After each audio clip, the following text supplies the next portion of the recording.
Un día de mayo de 1982, 4 cazas argentinos se dirigían hacia su objetivo con la intención de ocasionar el mayor daño posible con las primitivas bombas que pendían de sus alas.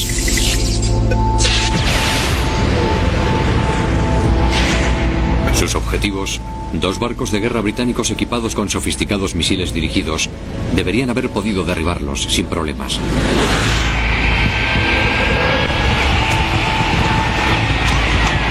Entonces, ¿cómo pudieron estos anticuados aviones penetrar las defensas de los barcos?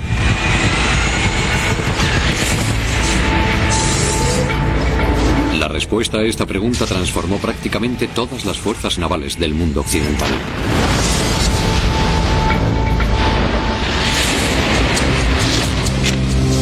Los desastres no suceden por casualidad. Son el resultado de una secuencia de sucesos coincidentes. La ciencia que explica dónde pudo estar el error se encuentra en estos segundos decisivos. El hundimiento del HMS Coventry.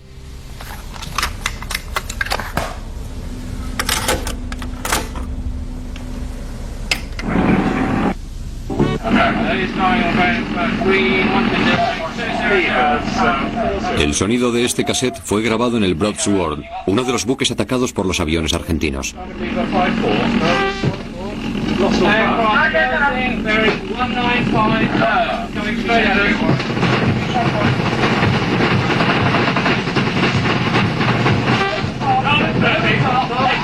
Ataque aéreo 1-9. Parece que el Coventry ha recibido un impacto en el port side. El Coventry ha explotado.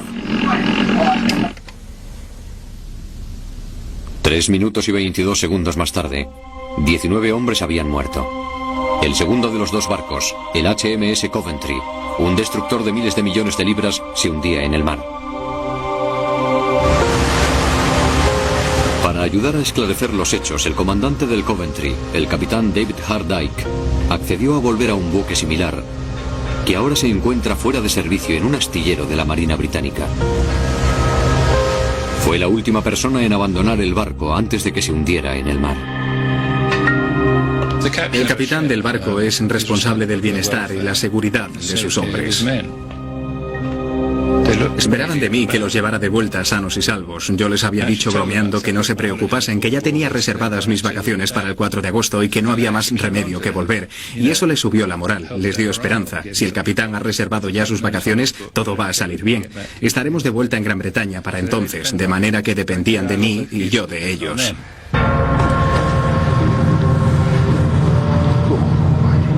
Un miembro de esa tripulación era el oficial de operaciones Richard Lane. En este momento tengo mucho calor y estoy sudando. Estoy muy emocionado y tengo muchos recuerdos. El segundo barco implicado era la fragata HMS Broadsword, un buque muy similar a este. El capitán de la Broadsword era Bill Canning. Todo me resulta muy familiar. La silla del capitán es la misma. Y también está sujeta al suelo. Todos estos hombres tienen algo en común.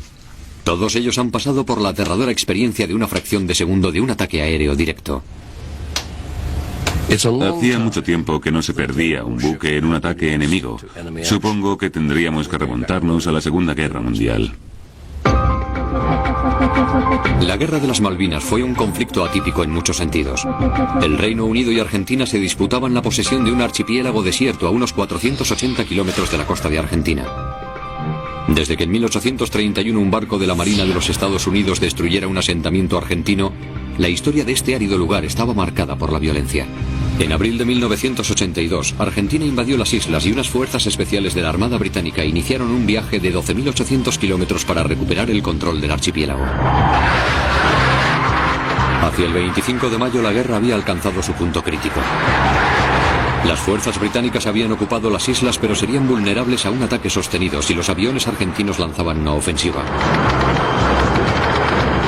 Para contrarrestar la amenaza, los capitanes de los dos barcos, Hardike y Canning, habían recibido la orden de abatir a los aviones enemigos antes de que estos pudieran bombardear los barcos situados cerca de las playas. Los buques se estacionaron a 40 kilómetros de la costa, pero la tarde del 25 de mayo ellos mismos se convirtieron en el blanco, como bien pudo comprobar Richard Lane a bordo del Coventry. Estaba sentado aquí, en el panel del radar de largo alcance, y tenía localizados a los aviones argentinos. Justamente acababan de repostar en el aire a 240 kilómetros de distancia. Vestidos de blanco para protegerse de los destellos en caso de que fueran alcanzados, los hombres de la sala de operaciones del Coventry detectaron 4 aviones argentinos.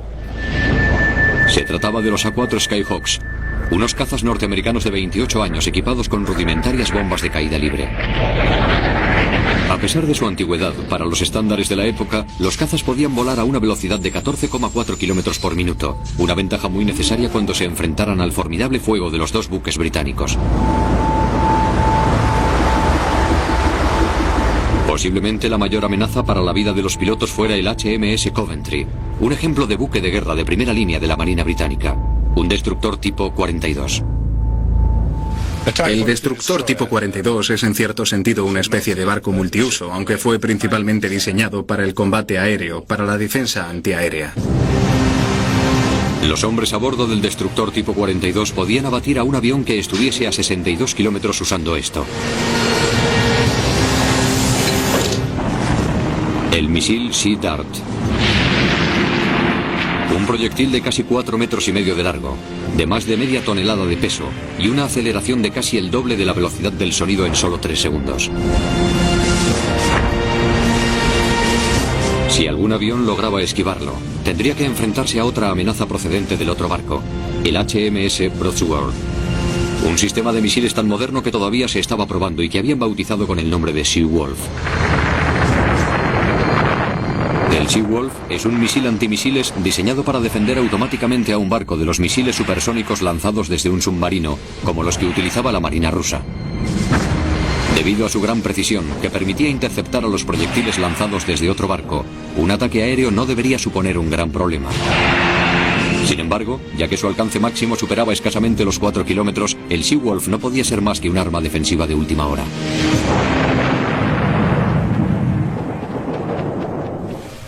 El propósito de usar los dos barcos juntos era combinar los mejores elementos del sistema de misil Sea Dart y del sistema de misil Seawolf. Dos barcos como una unidad bélica única. Los dos barcos no presentaban un blanco fácil, ya que maniobraban constantemente para mantenerse juntos. La única esperanza de éxito de los argentinos era colarse sin que estos los detectaran, y la escarpada y accidentada costa de las Malvinas era el lugar idóneo para jugar al escondite. En el HMS Coventry, Richard Lane trataba de no perderles la pista. Seguía a los aviones cuando descendían sobre la isla, y entonces empezaron a volar por la costa a unos 90 metros. En ese momento mis radares dejaron de verlos. El radar es tal vez el invento más significativo de la guerra moderna. Es lo que hace posible la existencia de sistemas de misiles guiados como el Sea Dart. El radar envía señales de radio desde una antena del barco. Las señales viajan a la velocidad de la luz y cuando chocan contra algo, parte de la energía se refleja. Calculando el tiempo que tarda el eco de la señal en volver, se puede averiguar la distancia del objetivo. Pero si los aviones vuelan habiendo tierra en medio, los radares no pueden detectarlos, y este fue el primer punto flaco de la defensa de los barcos británicos. En la campaña de las Malvinas, mi barco tuvo serias dificultades al tener que operar tan cerca de la tierra. No disponíamos de espacio suficiente y tuvimos que actuar con muy poco aviso previo. Lo que sucedió literalmente era que los aviones nos saltaban encima desde la tierra y esto me dejaba muy poco tiempo para localizarlos y apuntarlos con el radar misil. Viajando a una velocidad superior a 800 km por hora, los aviones se acercaban a su objetivo. Para presentar un blanco más difícil para los británicos, decidieron atacar desde dos ángulos diferentes y la formación se dividió en dos. El primer ataque se lanzaría desde una montaña a 25,6 kilómetros de distancia. Una vez al descubierto, solo tardarían 80 segundos en cubrir los últimos 19,2 kilómetros de agua. Había muy poco tiempo. 2-2-0.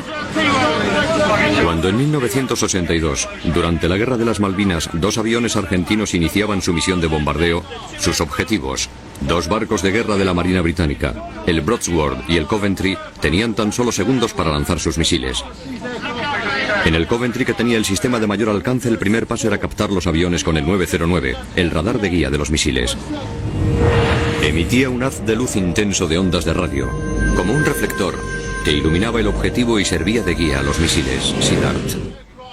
Pero para poder captar a los aviones, el 909 tenía que poder distinguirlos del fondo, cosa nada fácil, ya que los aviones volaban demasiado bajo.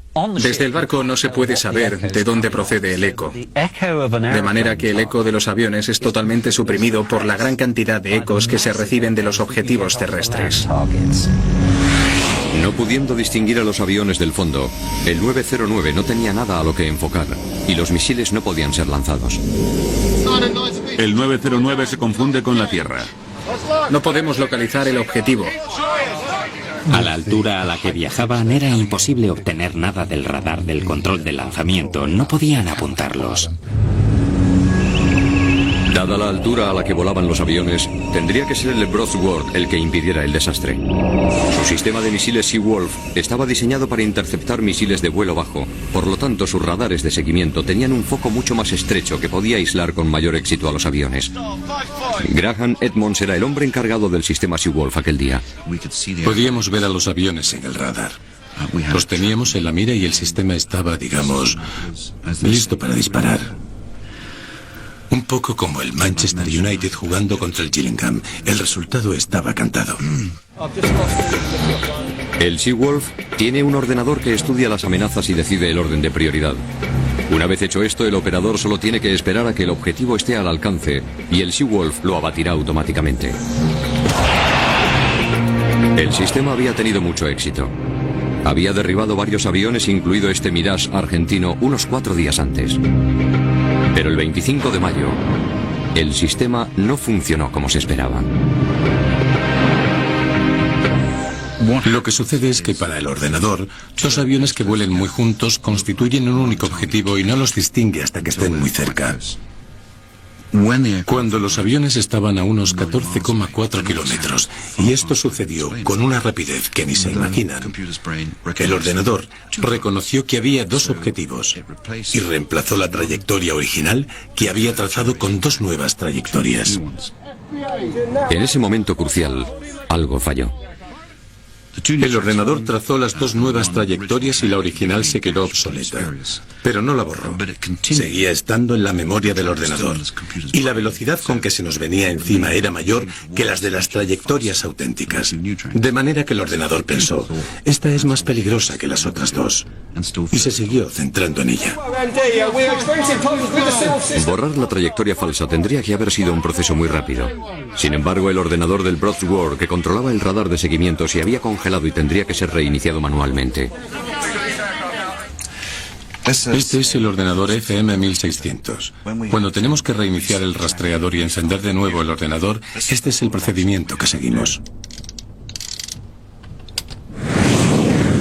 Solo tienes unos pocos segundos para dar los pasos correctos y no equivocarte de teclas. Y lo que sucedió es que no fuimos lo bastante rápidos. Lo habíamos logrado antes, pero no en esta ocasión tan importante. Se les había acabado el tiempo. Esta foto muestra a uno de los pilotos argentinos en los últimos segundos antes de llegar al objetivo. Pegaban cortos los impactos, o sea, yo veía explosiones en el aire y el agua como si danzara, como si bailara el agua delante nuestro. Lanzaron 4 bombas, 3 de las cuales pasaron por encima, y una rebotó en el mar, y entró por el extremo derecho de la popa del barco, y salió por la pista de despegue sin explotar. Pasó por delante del helicóptero Lynx, que estaba estacionado allí, y cayó al mar por el otro lado. Y yo grité, Viva la patria, canejo, aprendan gringos de mierda. El Broadsword, aunque había sufrido daños, aún podía seguir luchando, y todavía quedaban 2 aviones más que se estaban aproximando a toda velocidad por el oeste. Tardarían 1 minuto y 28 segundos en llegar. Desde mi punto de vista no había pasado nada. No sirve de nada lamentarse. Había 2 aviones más de los que ocuparse y tal vez pudiéramos obtener un empate. Así que nos concentramos inmediatamente en lo que los otros aviones estaban haciendo. Cada avión llevaba un par de bombas, pero como había quedado demostrado en el primer ataque, no era nada fácil lograr que explotaran en el momento justo. En la cola los proyectiles tenían un dispositivo de retardamiento que se desenroscaba mientras la bomba caía, retrasando así la explosión para darle tiempo al avión a escapar. Tenía que girar 16 veces y media, liberar un clavo que al impacto saldría disparado hacia adelante y detonaría la ojiva. Para que la operación tuviera éxito, el piloto tenía que soltar la bomba justo en el momento preciso. Una tarea difícil, ya que los británicos estaban haciendo despliegue de todo su potencial defensivo.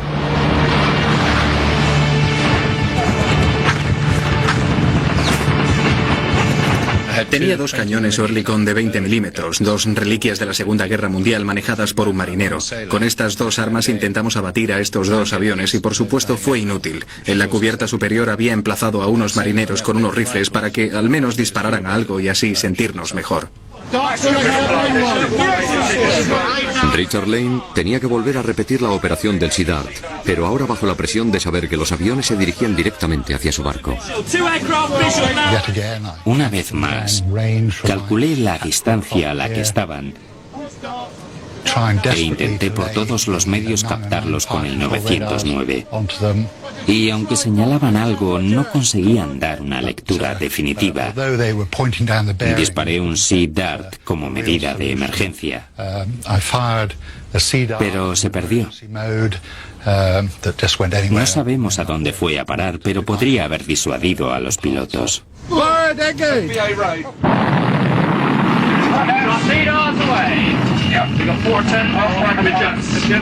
Al lanzarlo sin guía de ningún tipo, el misil no tenía ninguna posibilidad de dar en el blanco e incluso falló como maniobra de distracción.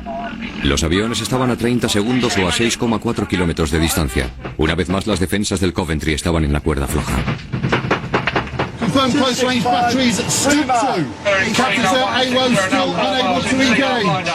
Y ahí estaba yo, esperando que el Seawolf de la fragata tipo 22 me protegiera, cuando ella misma lo tenía muy difícil, ya que no solo tenía que intentar sobrevivir, sino que también debía intentar maniobrar para defenderme. Mientras tanto, en el Broadsword tenían otros problemas más inmediatos. Tengo que decir que en ese momento prácticamente me había olvidado del Coventry. A decir verdad, estábamos tan ocupados en solucionar nuestros problemas que no teníamos tiempo de preocuparnos por nuestros colegas a unos 400 metros de distancia. Como parecía que el Broadsword no podía ayudarnos, ya que en el primer ataque no había hecho nada, le dije al capitán que básicamente tendría que apañársela solo y que hiciera las maniobras pertinentes. Así que viramos completamente a estribor. Al cambiar de curso en el último momento, el Coventry estaba intentando presentar un blanco más difícil. Mientras tanto, en el Broadsword, el Seawolf volvía a estar listo y esperaba. Y pensé, bueno, esta vez no voy a confiar en el sistema automático. Les indiqué los objetivos a los rastreadores metiendo los datos en el ordenador, de manera que sabía que teníamos a los objetivos localizados a larga distancia. Teníamos un sistema de televisión mediante el cual podíamos ver el objetivo en la pantalla de una televisión. Justo en medio aparecía este A4. Y perdonen la expresión, pero dije, muy bien, cabrón, muere. Fue una larga espera. Pero estábamos bastante satisfechos porque sabíamos que esta vez teníamos los objetivos y nada podía salir mal. O eso pensé. Nos disponíamos a apuntar al segundo objetivo, cuando de repente vimos horrorizados que la proa del Coventry cruzaba la línea de fuego. No disparen, no disparen. La maniobra del Coventry había bloqueado al Seawolf y nos impedía hacer fuego. A 25 segundos de que los aviones estuvieran al alcance del Seawolf, los dos barcos habían logrado estorbarse mutuamente. Ninguno de los dos capitanes podía hacer ya nada. A 400 metros o a 2 segundos de distancia los aviones soltaron sus bombas. Las han soltado. Prepárense, prepárense. Mientras las bombas caían, los dispositivos de retardamiento daban sus 16 vueltas necesarias para detonar los proyectiles. 3 de las 4 bombas dieron en el blanco.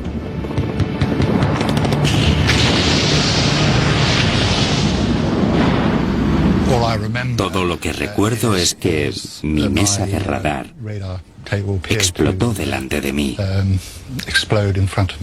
y me envolvió una bola de fuego. En ese momento, para mí la guerra adoptó una perspectiva diferente.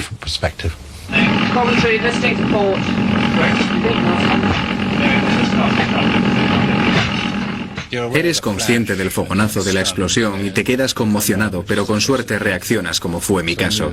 Inmediatamente supe lo que había pasado y te das cuenta de la absoluta devastación, de la oscuridad y del silencio.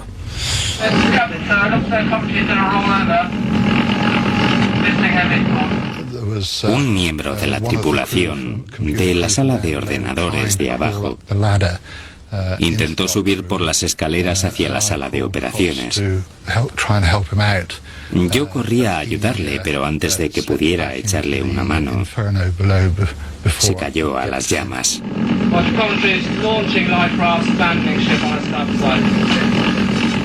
Y entonces el barco muy rápidamente empezó a hundirse. Y hay que reconocer el mérito de la tripulación, ya que gracias a su entrenamiento todo el mundo estuvo muy tranquilo. No hubo gritos ni escenas de pánico. Al final, cuando el barco se estaba volcando de lado, salté y nadé hacia un bote salvavidas. Lo asombroso es que solo perecieran 19 hombres. Murieron en el acto durante la explosión. Es increíble que 300 hombres pudieran salir con vida del barco. El Reino Unido acabó ganando la guerra. Pero debido a que los británicos entrenan marinas por todo el mundo, la experiencia que se ganó con este hundimiento viajó por todo el globo. El principio de depender solamente de misiles para la defensa fue rechazado y se instalaron nuevos sistemas de artillería de corto alcance.